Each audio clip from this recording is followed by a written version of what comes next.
My name is Julius Ria. I'm the Director of Marketing and Communications here at Stagebridge. I've been watching the class from afar, so kind of checking in with some of the recordings of all this beautiful work that these students have been diving into just the art of acting with Radhika and also, your beautiful play. So I really wanted to thank you for coming in. Thank you for offering, you know, this beautiful opportunity for our students. And yes, I know that like we're excited to see what we can develop for the future. And I know that Radhika's like mind is turning every single day that she steps into this class. So I really want to just thank you from on behalf of Stagebridge for coming in and giving us this really beautiful opportunity. And I Yeah, I'm know that delighted to be here. yes, like I'm excited, for Radhika and all of the rest of the students to, ask questions, dig into this play with you, and just learn a little bit more. And with that, I'm gonna hand it back to Radhika. So thank you once more, Jennifer. Thanks for having me.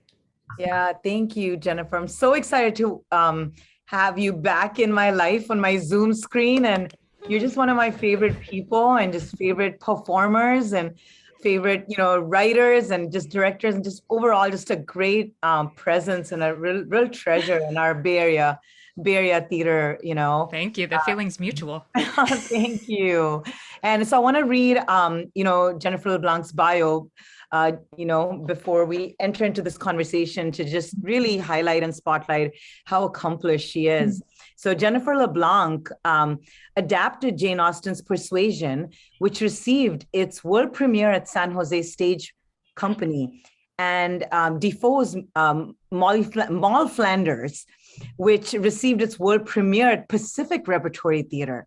She wrote We Made Bread, a one-woman show adapted from interviews for Perspective Theater Company, which used to be called Arabian Shakespeare Festival. And I saw this play. It was just stunning one-woman play. And Jennifer, your adaptation was just beautiful. Jennifer's part of Playground's writers pool this year. If you haven't checked out Playground, please do. They do new work. Jennifer has contributed short plays to Shots, Perspective Theater Company's New Works Festival, and Our Digital Stories. So you've been very active during the Zoom era.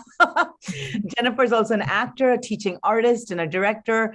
We met actually San Francisco Shakespeare Festival. So just if you want to be just amazed, watch Jennifer play Shakespearean classical characters. I've watched you play Beatrice in Much Ado About Nothing, Desdemona in Othello, and I know you played so much more.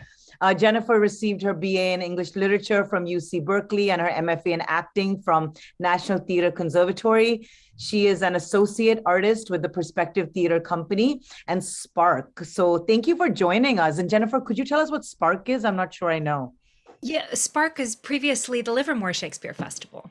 Ah, Livermore Shakespeare Festival has changed its name to Spark.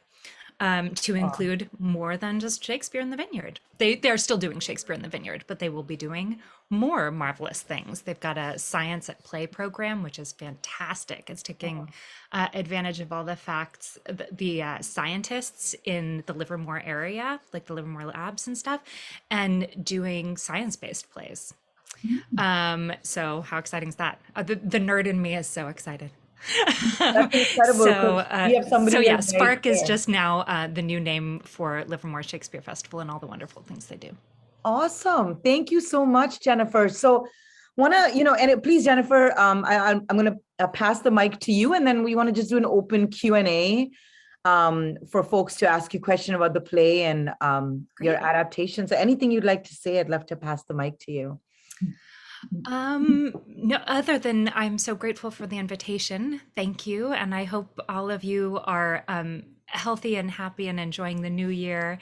And I hope you're enjoying reading Persuasion and enjoying your class.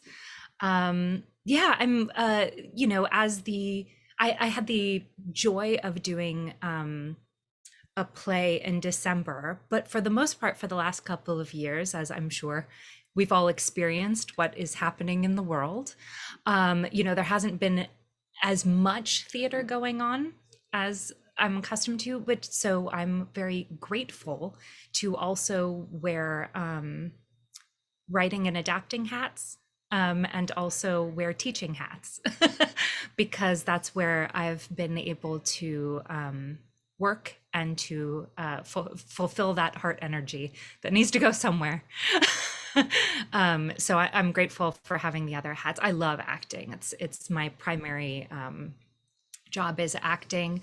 And I'm grateful for every opportunity I get to do that. And when I don't, thank goodness there are other ways of telling stories and sharing empathy and the human experience. Yeah, thank you, Jennifer. Lynn! Oh, I just saw Yeah, the Lynn's in the yes. class. Hi! Lynn and I have actually acted together. Hello, Lynn. We were in By and By together. Yeah. By Lauren Gunderson. A long time ago now, Jen. Yeah. What is about a dozen years, I think? It's been a while. It's good to see you. Thank you. Thank you. And I was very excited by seeing you again. And it's like stage bridge. I got tired of trying out auditioning for things. And I said, I'll just stick with stage bridge where I can be 30 years old in a play. So. Lovely. That's the wonderful thing about imagination, that the play that I had the privilege to do was Great Expectations, and I was playing characters from 7 years old to, like, also, in the world of make-believe, we are all things. So it's great to see you. Thank you. What have you been doing with the play? Have you been reading it, studying it? Yeah, so what's been happening? It's we've had so far 9-10 hours of class. It's a workshop, so we're hoping to be able to do it in the coming year. We don't know what, so we've also been like this, playing around with Zoom and how do you convey a story over Zoom, and how do you do action on Zoom, and costume and all of that. So we read the play through once, and then we've been just workshopping scenes. We've been talking about doing actions, on how do you playing an action. But today we were talking about subtext and just subtext in the play, and the especially with Jane Austen, that both of those things. I also, one of the classes I teach, I'm sorry to interrupt, Radhika, I'll let you finish, but one of the things that I also teach is movement in different time periods. It's a class that used to be called period movement or classical theater movement, and I try to, while those are both accurate descriptions of it, I try to call mine a courtesy class.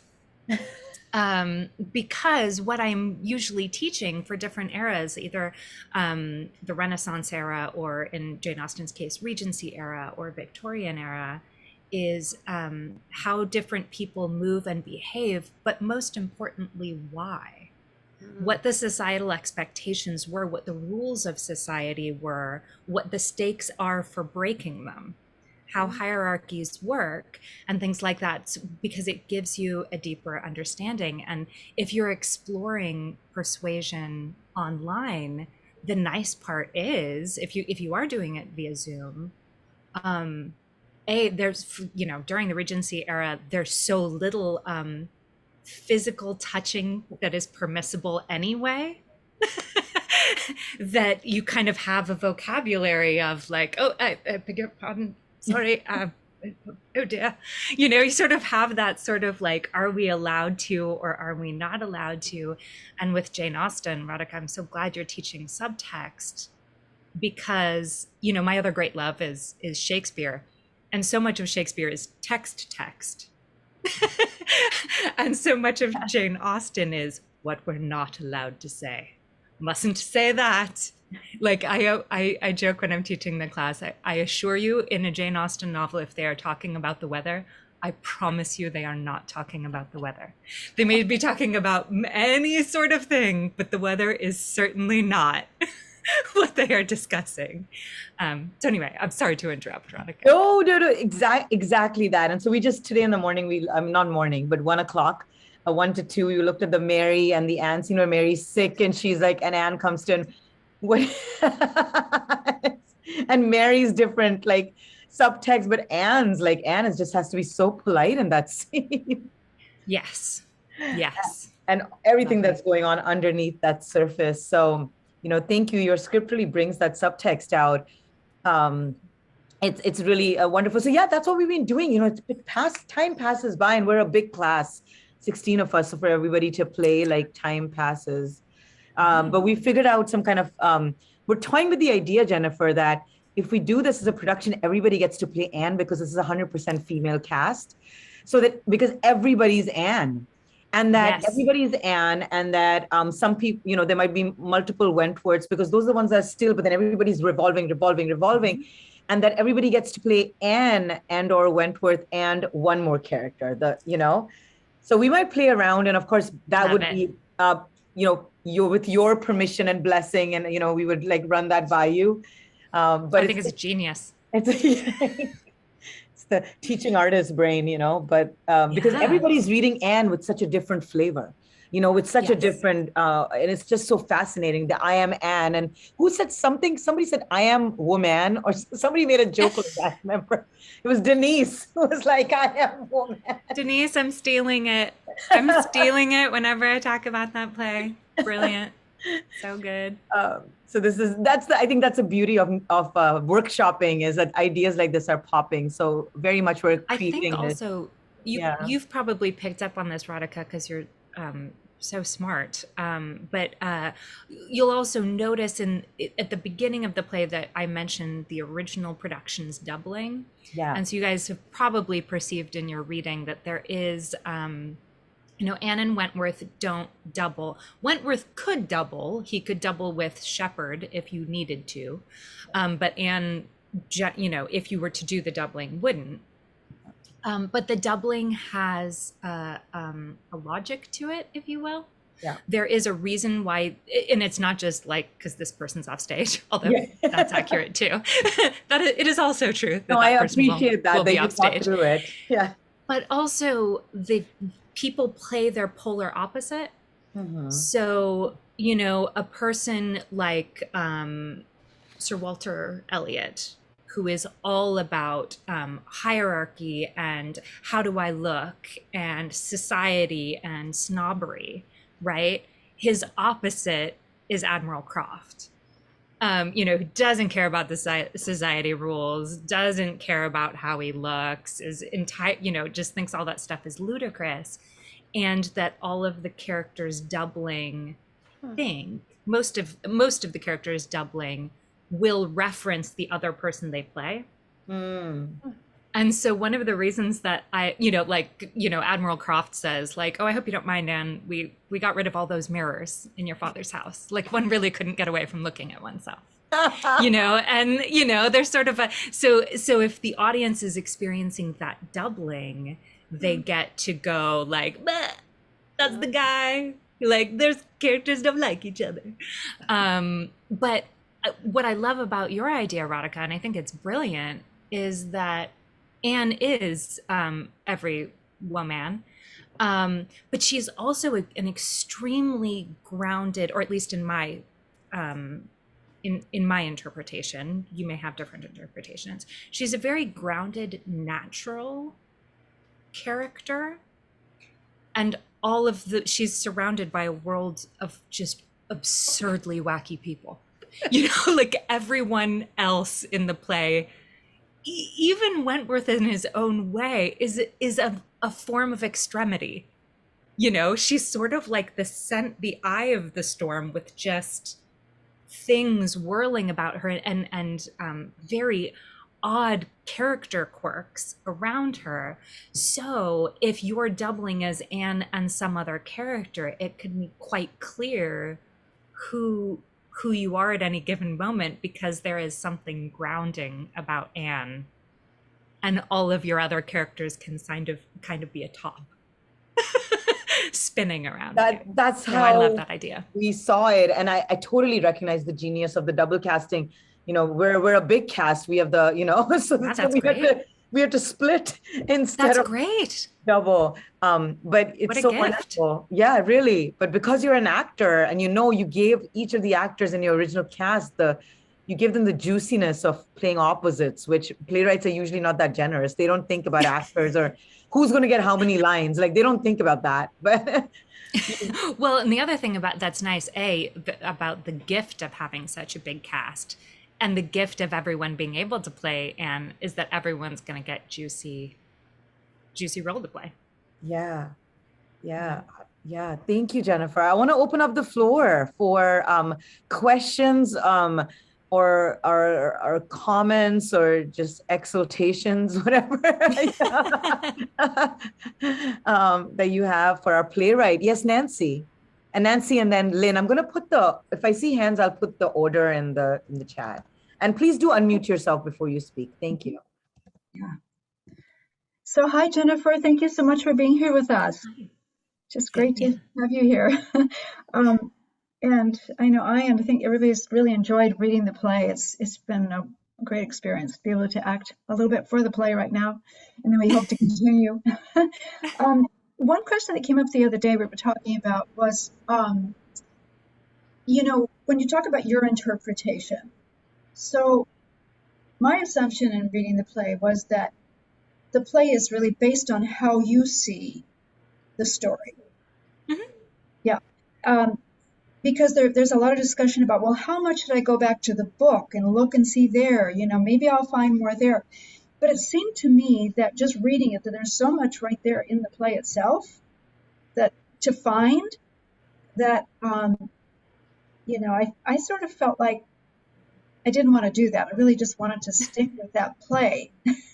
And so I'm wondering how you feel about that, as the writer of this play. Yeah, I think it's a wonderful question. And I think to discuss the question, I'm sort of tempted on whether to put on my actor hat or my playwright hat, or adapter hat, I should say, more accurately. Because when I'm an actor and I'm doing an adaptation, oh, heck yes, I will go and read that book again. As you can see, huge nerd, big old nerd. Nerd over here. I love books. I love research. I love dramaturgy. So I will read the book.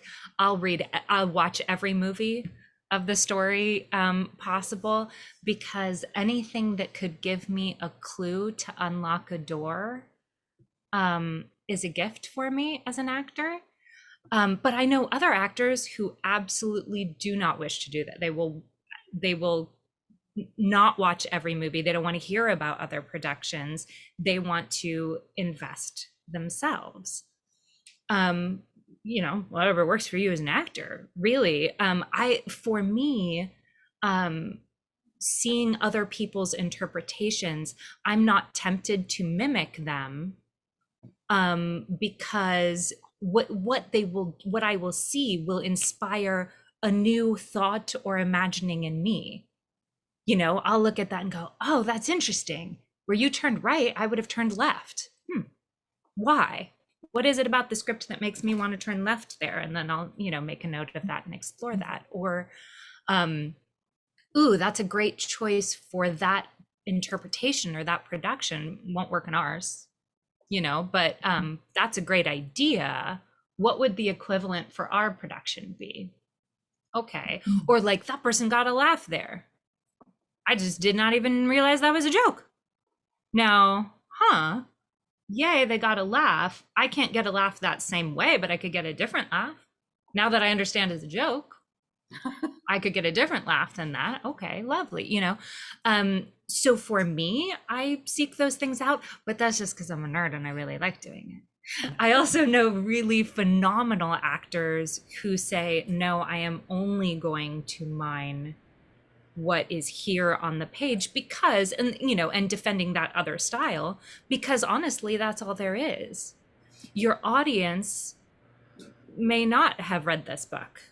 Mm-hmm. So you can decide whether the thing that you find in the book enriches your telling of the story, or whether you're kind of leading the audience member on a wild goose chase, because we're not, because when a person adapts, I teach a class on adaptation too, and one of the things that I bring up is that a lot of what adaptation is choosing which of the beautiful, juicy, marvelous moments in this you just have to leave out, because they're different formats, and the play would be 16 hours long. if we had every detail that's in the book. So you're choosing, this stays, this goes, I'm going to highlight this, I'm going to downplay this.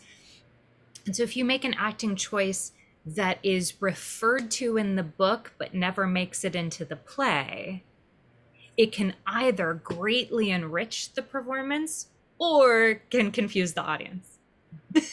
So you're kind of making that, but the good news is you have a brilliant director. So Radhika is going to be able to say, like, yes, let's keep that, or let's not follow that particular trail. Yeah, hopefully that was a useful answer. I mean, it's either like, which one works better for you? Because I am making decisions as an adapter. There's a whole plot about Bennick pursuing Anne, and which I kind of hint at, but also of Mary being absolutely sure that that's going to go down. Like, oh yeah, Bennick and Anne. Yeah. And there's a whole subplot of that I was just like, we don't have time in our version. Fun, but we don't have time. So anyway, hopefully that answers. Thank you so much. That's great. Yeah. Thanks a lot. Thank you. I've got Lynn next. Thanks, Lynn. Two things. The first thing I was going to say is that when we'd read the scene where Anne and where the guy walks out, and says, "There's nothing here for me anymore," or Wentworth. "Here for me," and I went back to the Austen because we spun this story about how devastating that must be for Anne to hear it. Mm-hmm. So I went back and I read the chapter, and no, Anne realizes that he's jealous, and mm-hmm. she is very thrilled by that. Mm-hmm. Even though, the fact that she's got a problem on her hands, Yes. And so several. I felt that totally changed my understanding of the scene, as you would do it in the play. Mm-hmm. But the thing that I wanted to ask about was what has been hard for me, seeing a couple of different, people do something one way and doing it myself differently from the way they mm-hmm. did it, is the question of how you saw the true nature of Anne.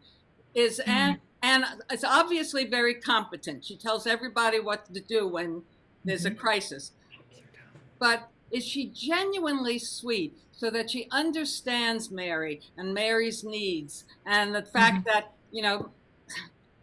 Mary has never been brought up? And so, like when the person I played it with in this thing, in this outtake we just did, was genuinely sweet, and Mary was very responsive to that by the end. That's mm-hmm. why I decided to go on a walk with her. Whereas mm-hmm. in the version we saw two of the other participants do, Anne was, kind of like, oh God, here she goes again. And,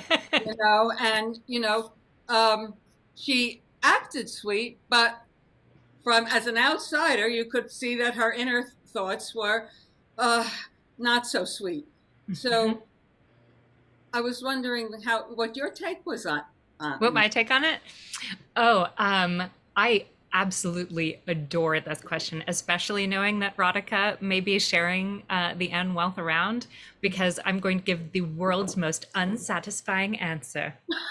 There are 16 Annes in this room, and they're all correct. Isn't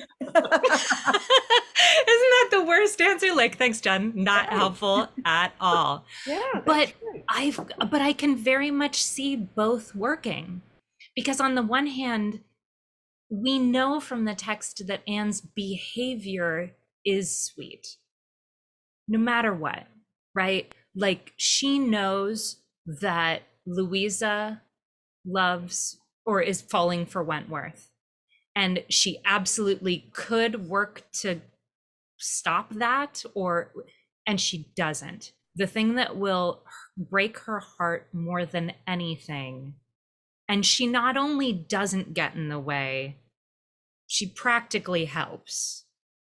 She wants others' happiness as much as her own. So on the one hand, we know very sweet. We also know wicked smart. right? She's smart. She hears subtext. She knows more than anyone else in the story what's going on. So does she know that Mary is a hypochondriac? I mean, probably. Does she know that she's a drama queen? Yeah.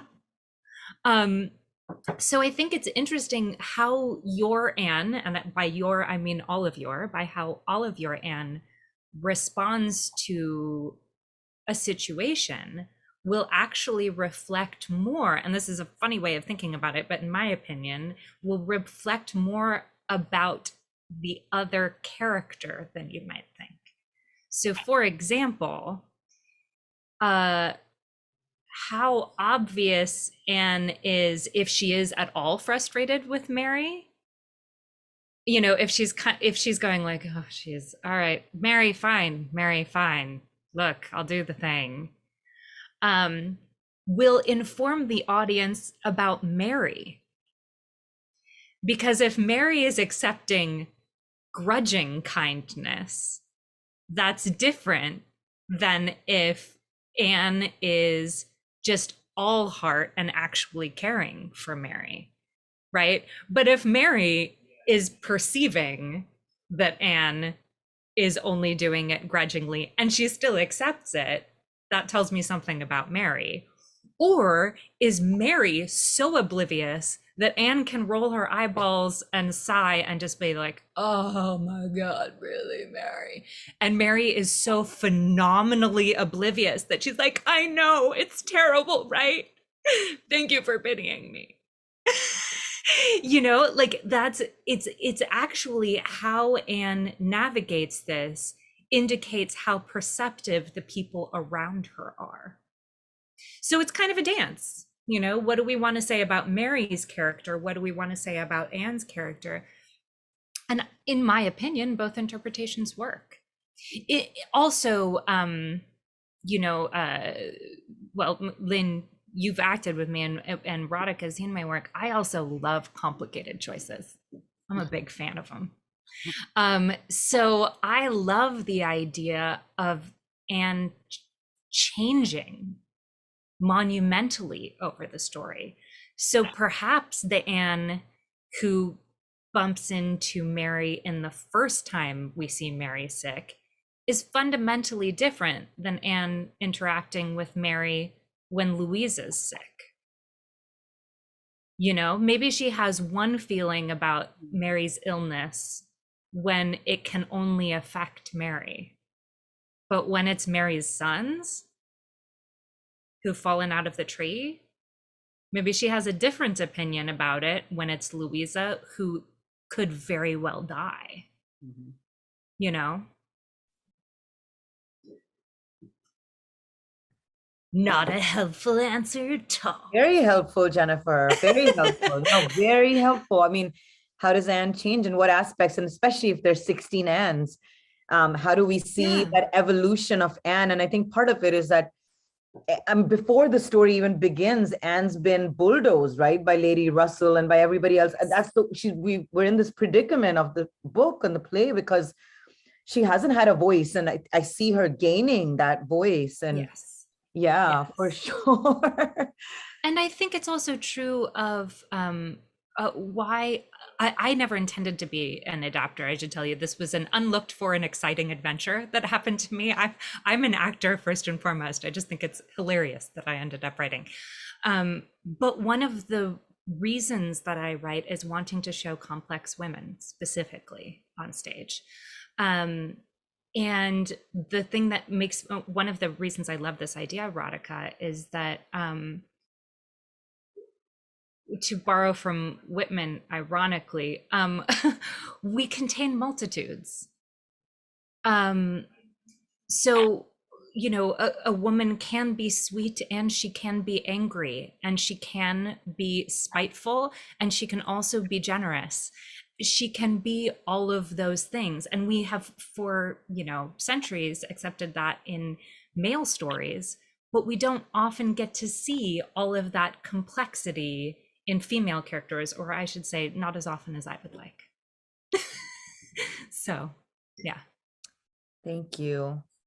Really appreciate. Just turned out that there were no men in this class, and I think it's actually that. Oh, it's great. Great. Jill, did you have a question? You're muted, Jill. Thank you. I was just thinking about the challenge, the particular challenge of having 16 ands, because if we want Anne to start in one place and then we want her to see her grow and to change throughout, how the 16 versions of her need to be supported by all of us. You know, all of us are going to be informing who, you know, the person who plays her first is going to inform who does it next, and so on. I mean, just it's a challenge I didn't think about. Yeah, it's a challenge and a beautiful opportunity, right? Yeah. Like, you know, there are character arcs. Have you guys talked a little about what a character arc is? Yeah. Okay. Most people in this room have tremendous acting experiences, and this is Great. Well, you know, then you all know, since you're great actors, that there are character arcs that look like this, and that can be great. That can be a fairly standard hero's journey. Yay times. I love character arcs that look a little more like a mountain range. You know, because for me, they resemble life more to me. You know, I wish I was always great and said the best moment, but I'm not. I'm a flawed human, and I have setbacks, and I have wonderful moments, and then I have moments that aren't so great, and it's a little more jagged. So that's one thought, is that if there are 16 of you, you can have quite a mountain range of a character arc. And I had another thought and it's gone. I lost it. Oh. Thank you, Jennifer. I see Mary Claire's hand, and then Charmaine. Hi, Jennifer. I'm enjoying your adaptation very much. We all are. So thank you. Yeah, this is a great opportunity to meet you and have this discussion. So I'm just curious. So you just said that you like the jagged, and maybe I'm wrong, but it doesn't seem like Anne is that kind of character that has those changes. I mean, maybe I'm wrong. I don't know, but she seemed like so subtle, so patient throughout the story. It kind of struck me that there was little change in her. I mean, she's a fabulous character, but to me, it just seemed like, okay, she got married, she won the guy, and she did it with patience and fate also having it. But so I don't know if that's so much a question, but I love your response. But also, what made you do this play out of all the characters? Like, why did you choose this story of the authors, Jane Austen, or any woman? Fun. Okay, so just briefly, I think, Mary Claire, that your interpretation is totally valid. And that is a totally valid way of interpreting it. I have a different one, but that doesn't mean mine's right and yours wrong. It just means they're different interpretations. So what I love is I tend to think of Anne as more of a still rivers run deep, instead of the idea that the river actually is still. The undercurrent of that river is tremendously deep. And so in my interpretation, but yours will be yours and it'll be great. In my interpretation, the moment, for example, when her father is saying, "I can't believe you're not coming to see Lady Dalrymple," and Anne is saying, like, "Look, I'm seeing my friend Mrs. Smith," and he, in an act of absolute classist snobbery, and it is absolutely classism, like a Mrs. Smith when you could be seeing a lady, in disgust, like you're gonna go hang out with a disgusting sick person instead, when you could be seeing a lady, and it's all these shades of classism. And she fires back very bluntly when she says, "It seems to me that my friend is not so different from yours." In that era, that would have been a heck of a slam. Yeah, that's the equivalent of slapping her dad across the face. Wow. So, you know, in my estimation, it's a surprise because we haven't seen angry Anne yet. Maybe. I mean, maybe there are opportunities for anger earlier in the scene, but we learn that classism enrages her, in my opinion. You know, you can choose whatever interpretation, because that could also just be like a witty thing. Like, seems to me, you know, my friend's not very different from yours. Yeah. Won that point, and off she goes. You could certainly play it that way, but you can also play it like, really? Because I have been polite about this. It's one thing when you are being rude to me, but when you attack my friends, you're going to see how defensive I can be. So I see her as multi-layered, you know, she and so more of a jagged peak, but your interpretation will absolutely work. Absolutely. And I will try to give a very short version of how I ended up adapting this, because it's a funny story over a cup of tea someday.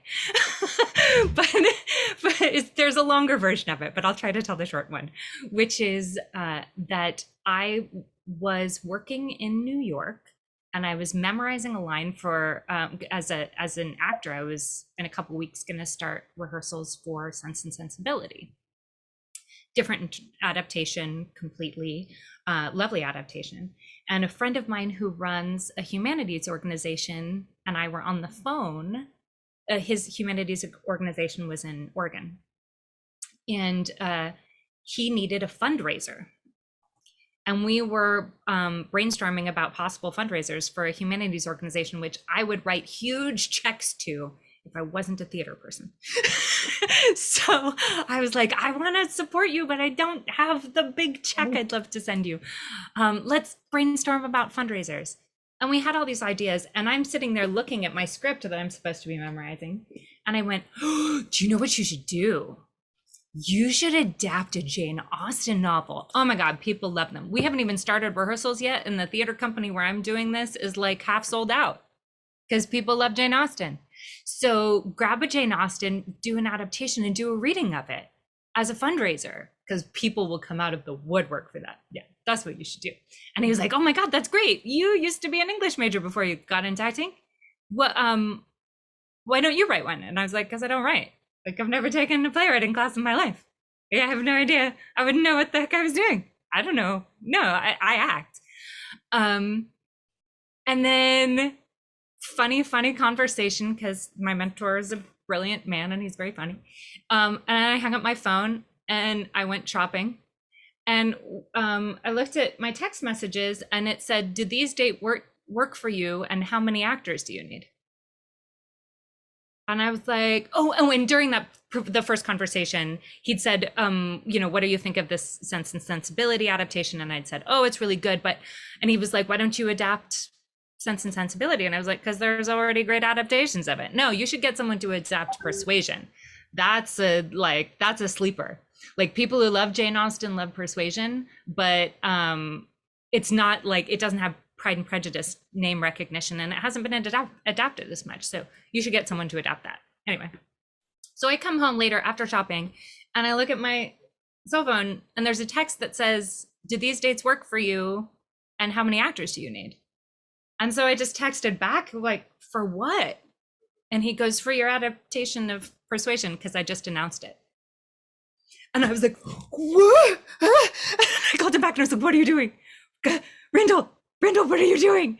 I've never written anything in my life and I don't know what. And he was like, Jennifer, I know you and you are a good student. And what you need is a homework assignment and a deadline. So I have given you a deadline. I've announced it and I'm selling tickets. So you better have a script.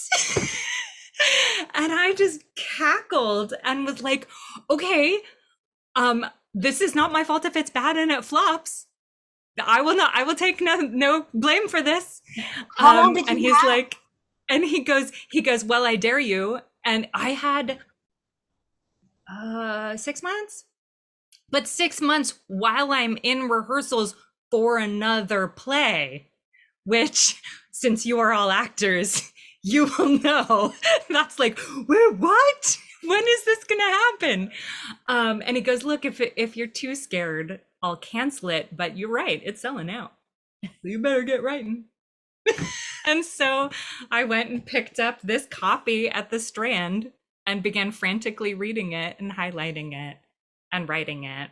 And then, to my great surprise, and the readings went well. The first reading sold out, so they added another one, which immediately sold out. It was a successful fundraiser for them. I thought that would be the end of it. And then, to my great surprise, it got produced and has been produced several times since then. So that's the short version of the silliness of how that happened. And then I started adapting other things. Thank you. Oh my gosh, I love that.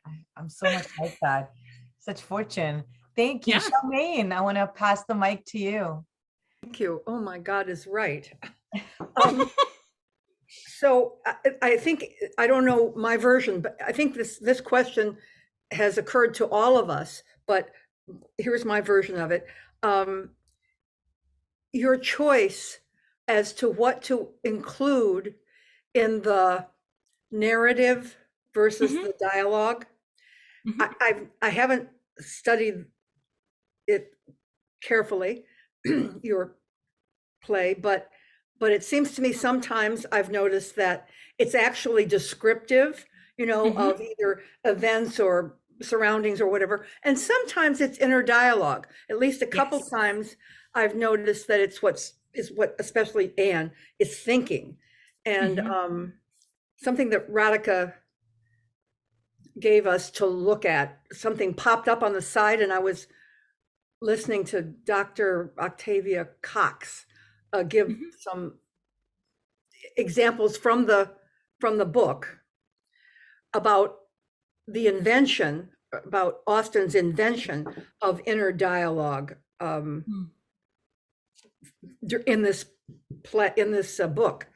That she really, for example, I don't remember exactly where this occurs, but she shows Anne talking to herself and trying to reason with herself and calm herself down.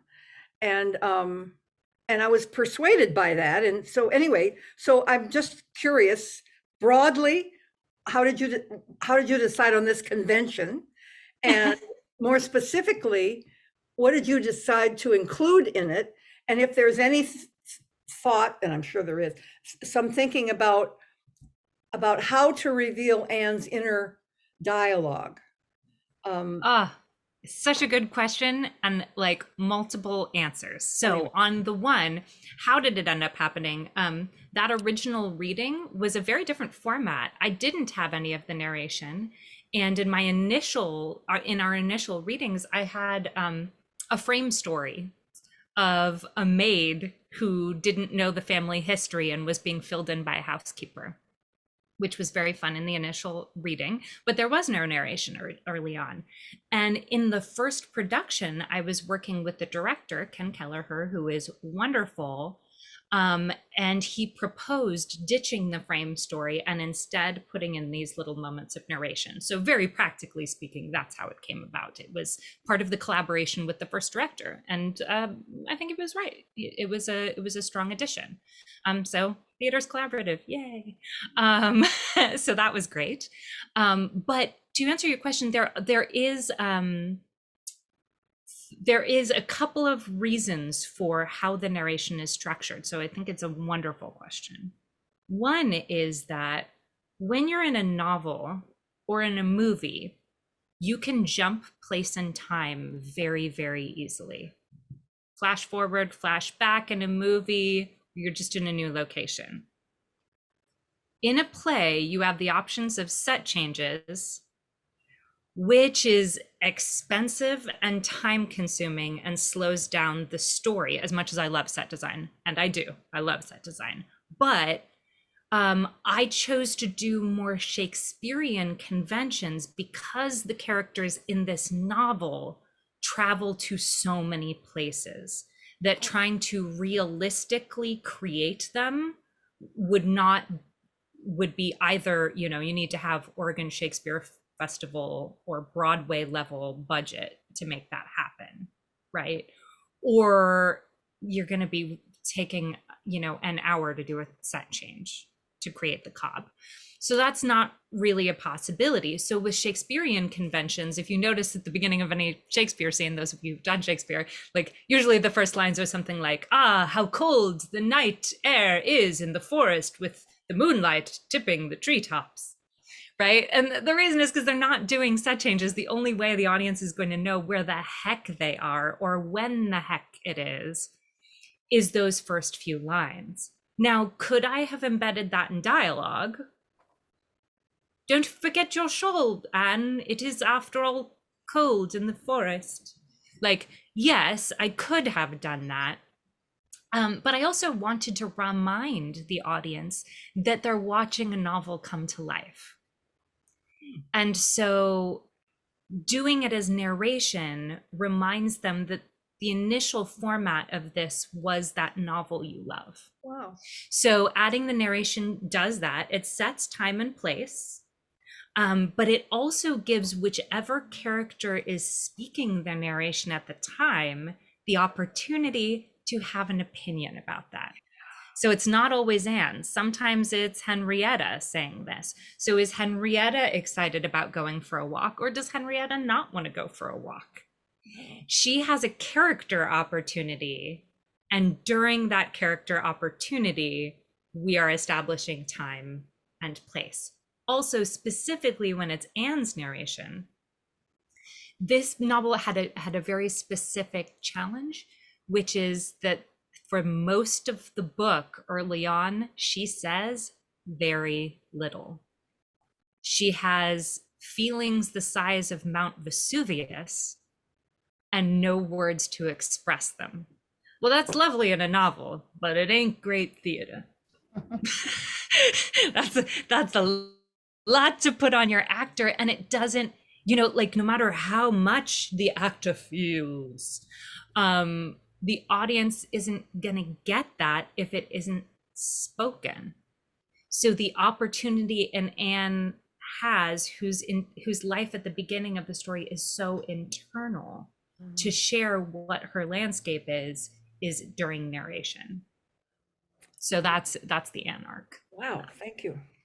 You're welcome. Great question. Very useful in thinking about devices we could use, even in a virtual context of, like, you know, devices we could use to switch between that narrative. Fantastic. Did anybody else have a comment or a question for Jennifer? Lynn, go ahead. Just that it was just that I thought I had raised that question. Before we really started on this, I said it feels like cheating to do that in a play, you know, and somebody pointed out word for word and stuff includes all the narration. But then later on, I started thinking about, God, Jane Austen's voice is so wonderful that if I was adapting it, oh my God, how can I adapt this play without letting the audience hear Jane's voice? Jane's voice. Yeah. Oh, absolutely. She is such a snark monster. I mean, I love that her reputation is like pink and romance and softness. And don't get me wrong, there's plenty of that in her writing, but she was a snark monster. She was a sassy, gossiping satirist, really. Like, you know, it's social satire, it wearing the costume of a romance novel for almost everything that she's writing. And her snarkiest things are in narration. I'm so glad you brought that up, Lynn. You know, it's a different novel, but can you imagine a play version of Pride and Prejudice that doesn't include it is a truth universally acknowledged that a single man in possession of a large fortune must be in want of a wife? No! Burn the theater down! No, it's one of the greatest lines in literature. We need it in there. And it doesn't make sense for any of the characters to say it as themselves, right? Jane's not going to say that. Lizzie's not going to say that. There's no reason for Mr. Bennet to say it. Miss Bennet wouldn't, that's just not the way she would speak.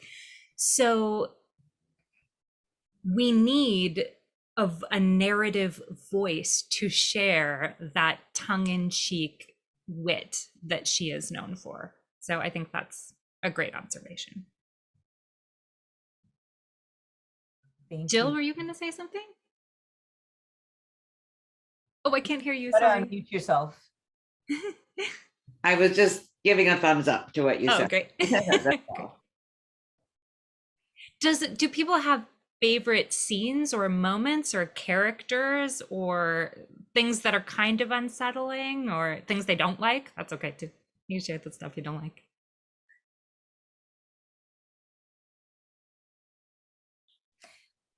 Having some of the conversations we've been having are around how some characters are despicable, and Mr. Elliot's character came up, and it was some of us had a hard time like understanding him, and so when you're playing someone like Mr. Elliot, so I'm getting you now into the actor mode a little bit, but also how you wrote Mr. Elliot. He's a very prominent character, and I know in the book you learn more about Mr. Elliot, and we talk about movie interpretations where you see a little more of Mr. Elliot's background,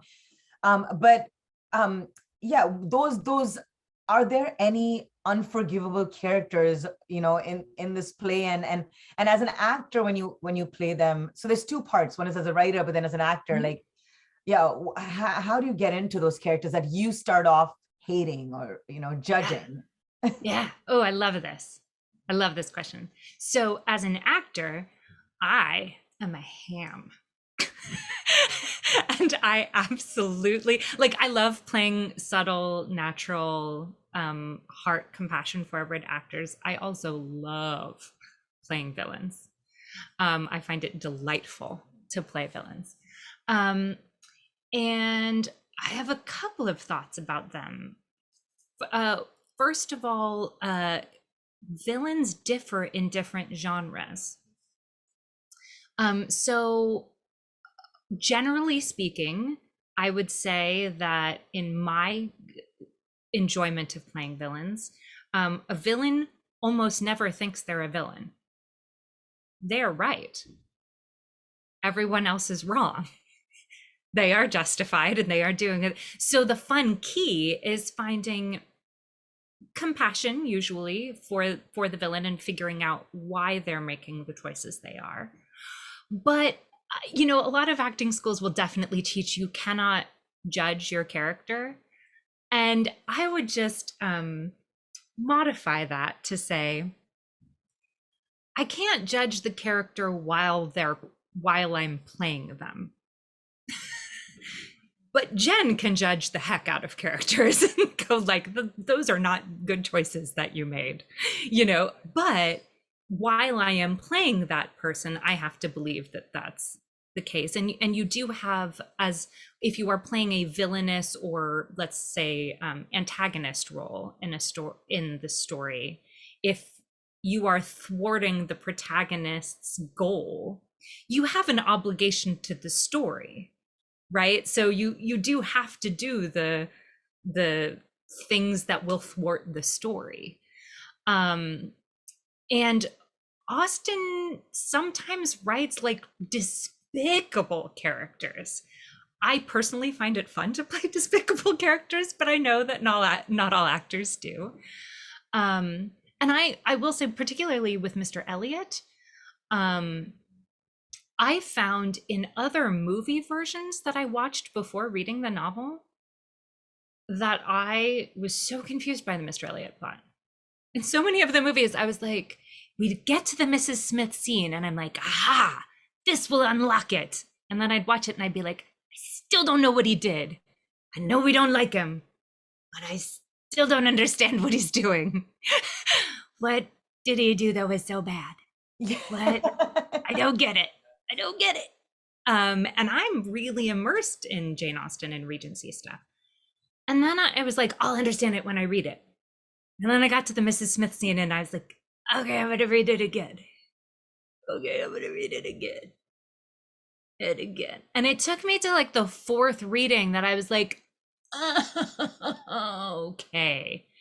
Okay. Because the problem with Jane Austen's era is there are certain indelicacies that they can't talk about bluntly.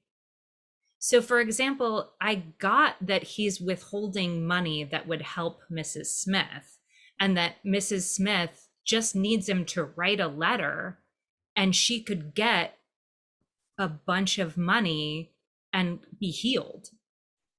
And he is just he bled her husband dry financially, and then he has a little chunk of money that is rightfully hers that he could just help her out of her sick predicament, and he's choosing not to. It doesn't even particularly benefit him not to. He's just choosing not to. He's choosing to pretend not to know her. We know that he married a woman who was of low rank, but Anne doesn't care about low rank. Like, who cares? Why are we going to turn our back on him? She's, in fact, emphatically against that.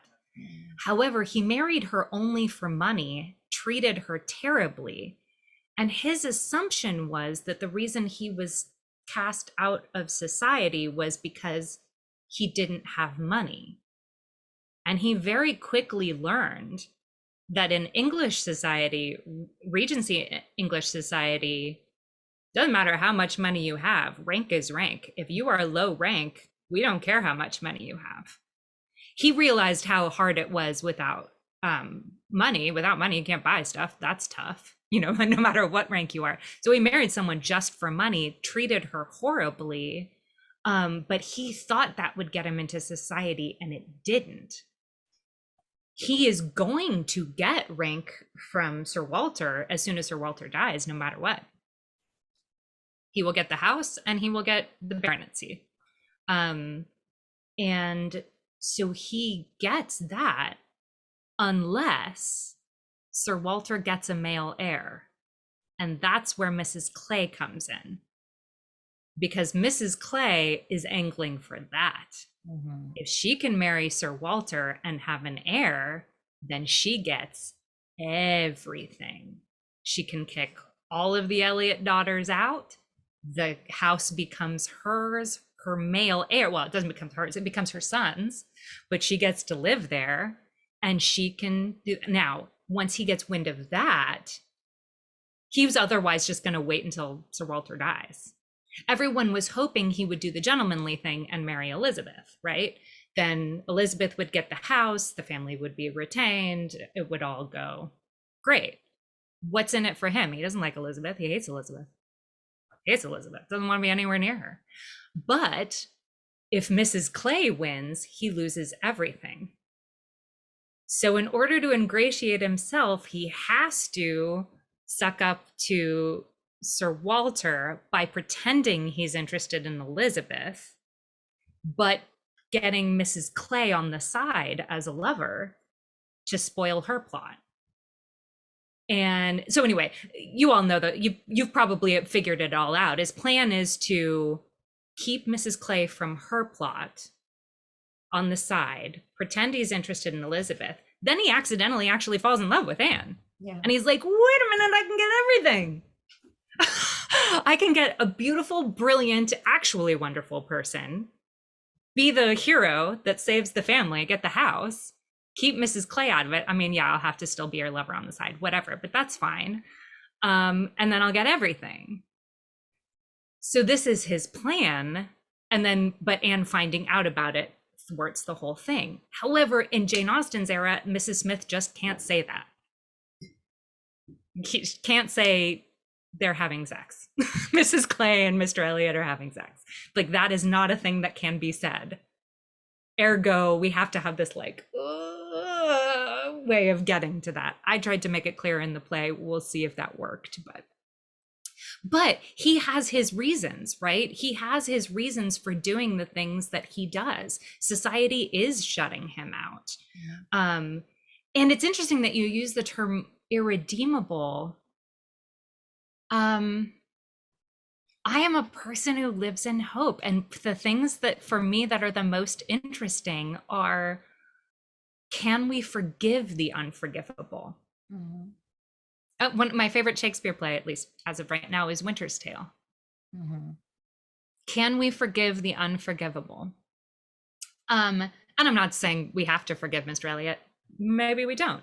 The thing I love about Jane Austen is that a lesser writer would probably have written, and then she reveals in front of the class and everyone hates him and he's cast out and he loses everything and Anne gets the house. And you're like, no, none of that happens. Mr. Elliot will still get the house. Elizabeth will not marry. Anne and Wentworth will have a happy life together, but it won't be at Kellynch Hall. They will be on ships for the rest of their life. It's not like the virtuous are triumphant and the evil are cast out. No, Elizabeth's going to go on living her posh, privileged, snobby little life. Maybe a little more embarrassed than she was, but she's going to be very comfortable, you know, in her spinsterhood, right? And Mr. Elliot's gonna get the house. Yeah. He just is. And that is just more realistic. Yeah. I kind of love that Jane is a little realistic about, like, yeah, we want Anne to get what she gets. Like, yes, get Wentworth, get out of there. Girl, get out of there. Get out of that. Go see the world. Yeah, because it's so Be oppressive. happy. So it's so oppressive, and I think it is. It's a big class statement. It was so progressive of her to write that, because otherwise it's like, oh, we rich people, and then there's somebody trying to get our money. But you know, there was this. yeah, the reason why people do what they do to get ahead. Yes, and I would throw out there that if you are playing characters who do despicable things, yeah, this would just be my tip. Yeah. Find a way to enjoy it. Yeah.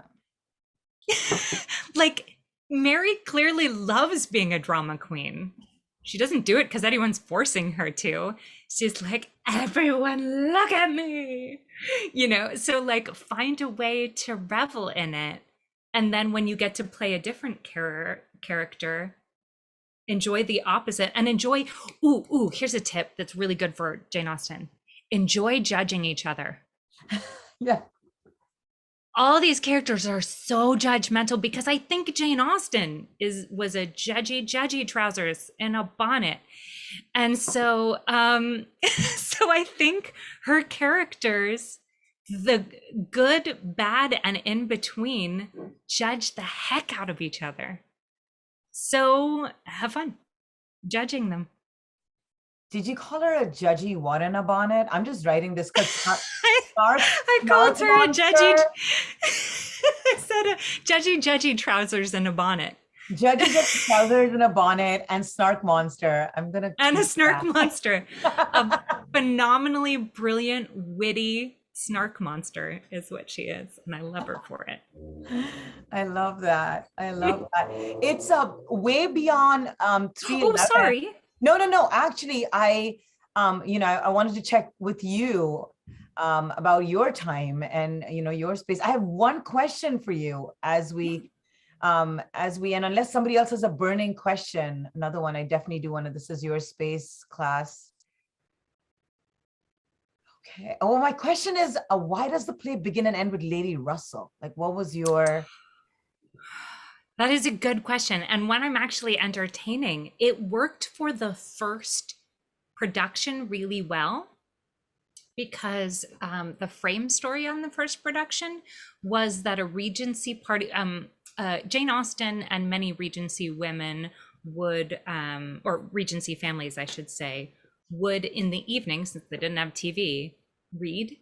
So sometimes they would do plays in their room or read novels, and people would take turns getting up and reading. It was a common Regency winter activity.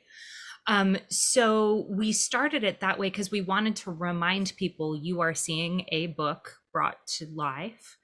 So we started it with Lady Russell opening and saying the first lines of the book. And therefore, since we were starting it that way, like a Regency family came into the room, pulled fabric, dust covers off of the furniture, opened a book, and decided to enact this story. But I realized not all versions do that frame story. So we chose Lady Russell as the opener and closer of the novel because it didn't quite feel right for Anne to be that one, especially since her journey begins mostly in silence. And since Lady Russell is the one who steered her voyage to begin with, it makes sense that that actor, that storyteller, would be the one to begin our journey. And then at the end, we just needed the closure of the same book sleeve, the same book cover. But I don't know that it has to be. So if in your version you decide there's someone else who would be better to begin and end the journey, the adapter says go for it. Or if Lady Russell begins and Anne ends because she's found her, I don't know. So okay. Yeah. That's very helpful. Thank you. Sure. Yeah.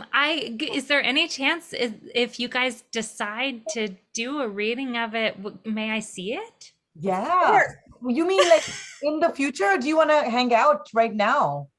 Oh, well, I can't right now, but in the future, yeah, sometime when you're doing it, I'd love to see. Oh, 100%. I'd love to see it. And then of course, like, because I'm wondering where this stands in terms of new work, because it's not new work, and it's but it is the format that we'll be doing it in would be newish. So the convention is to invite the playwright in and have you be part of that process, right? So I mean, I think as far as I'm concerned, and we'd have to check with Stagebridge, it's like, I mean, it's always open, and it's such a privilege because then you can turn to the playwright and be like, so what do you think? Because I'm not the expert on my script, you are. But the other thing I think would be really useful is to really have like either a seminar or a class on Regency behavior, etiquette, speaking, conventions, because I think that we're entering this world that we were workshopping really the play, but not so much the era in which it's been set in. And so you're the first person in this week that's really highlighted that, which is absolutely needed. So I think we're going to need you, Jennifer, but you're a very busy person too, so it's going to depend on you. At this point, we don't have a date, but we're hoping sometime this year, but for sure. I mean, but more than just an audience, hopefully. Oh, absolutely. And if I can be helpful in any way, if you guys have questions for me, please feel free to reach out. And I do want to say thank you for the invitation to come and talk and break a leg. Have so much fun. Have fun. Use your fans and just be snarky and judgy and bonnets and teacups and have fun. Yes. I'm so excited about this. Oh, and this is for Radhika, but if it's helpful for any of you guys, when in doubt, go for the comedy. Yeah. Okay. If you're making a choice between two things, at least that's my opinion. You guys will make your own choices, but in choosing what to keep and what to cut, if it was anything that I thought that was going to get a laugh, I put it in, because I think she gets the wrong reputation of being stuffy. Yeah, no, and it's not. She's anything but stuffy. It's just the language. I think it's the way people talk about Shakespeare too, right? Because of language. But gosh, Shakespeare's anything but stuffy. He's like rowdy. He's he's obnoxious. He cusses. There's cursing. There's fights. There's drinking. There's farts. He wrote fart jokes. Yeah. I mean. So it's anything but proper. It's just we've got to enter that language, and absolutely. And I think the jagged. I'm just so struck by that jagged. I think the jaggedness also is comedy, outrageous, and then moments of real. Quiet moments of outburst. I think that I'm really thinking of the jaggedness now. Thank you for giving that imagery to all of us. Yeah, it's gonna be so You guys fun. are so you all of you actors are in such good hands with Radhika. She's going to do remarkable things with this play. So I'm so grateful for that you're teaching and directing it. So And you. Thank you. Thank you. Thank you. And everything starts with the playwright. Everything. We have nothing if we don't have the script and the play. And so thank you, Jane Austen, and then to Jennifer Le Blanc. And yeah, thank you, Jennifer, so much for joining us. thank you all. Yeah. Thank you. Yeah, we'll So definitely rich.